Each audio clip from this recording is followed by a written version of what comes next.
ఒక్కసారి ఈ వీడియో చూడండి. కాంగ్రెస్ పార్టీ అంటేనే అది ముస్లిం సోదరుల యొక్క పార్టీ, ముస్లింల యొక్క పార్టీ. అది ఆ పార్టీ మీ సొంతం. మీ యొక్క హస్తం లేకుండా కాంగ్రెస్ పార్టీ ఎప్పుడు కూడా అధికారంలోకి రాలే. ఇప్పుడు మళ్ళీ వస్తుంది అంటే అది ముస్లిం సోదరి మన యొక్క త్యాగం అని చెప్పి మీకు ఈ సందర్భంగా మనం చెప్తున్నాం.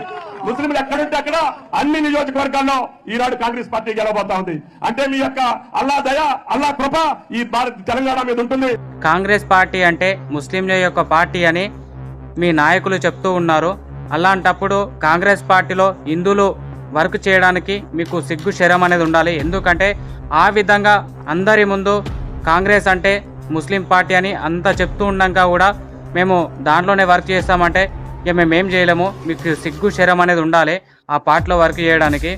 కాంగ్రెస్ పార్టీ అంటే ముస్లింల పార్టీ అని ప్రతి ఒక్కరూ తెలుసుకొని మారాలని నేను కోరుకుంటున్నాను. కాంగ్రెస్ పార్టీ మన దేవుళ్ళ పట్ల, మన ధర్మం పట్ల చాలా అఘాయిత్యాలు, దారుణాలు చేస్తూ వస్తుంది.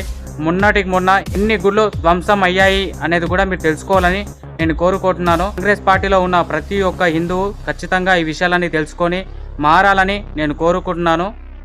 జై శ్రీరామ్.